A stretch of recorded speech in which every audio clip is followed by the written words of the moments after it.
Voici le dernier livre que j'ai écrit.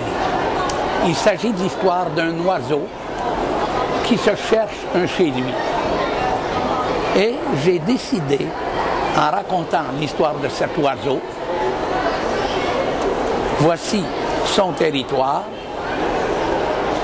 autour du cercle polaire.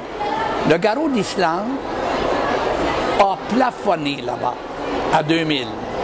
Et les petits vont de par le monde se reproduire, ne trouvent pas toujours la place pour nicher.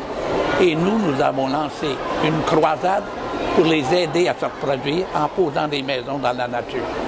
Alors on a écrit ce livre-là et on l'a mêlé, mon épouse et moi, qui est mon éditrice, à l'histoire de notre vie. Alors c'est une histoire d'amour, un petit jeune qui a raté ses études, qui est un peu comme le petit Nils Holgersson de Selma Lagerlöf, qui part à travers le monde s'instruire.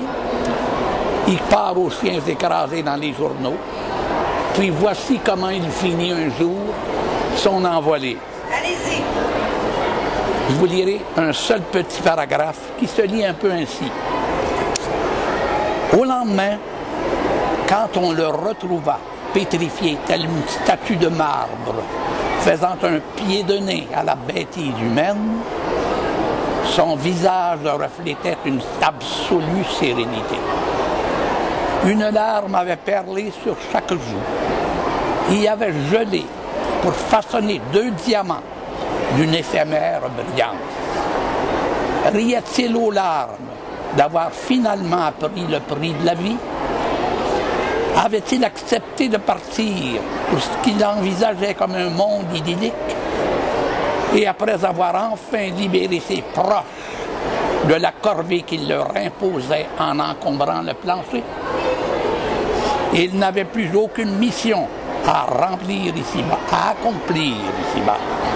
Plus aucun message à livrer. Fini sa fatras-vie. Était-il enfin parvenu à la paix intérieure, à la certitude d'une vie meilleure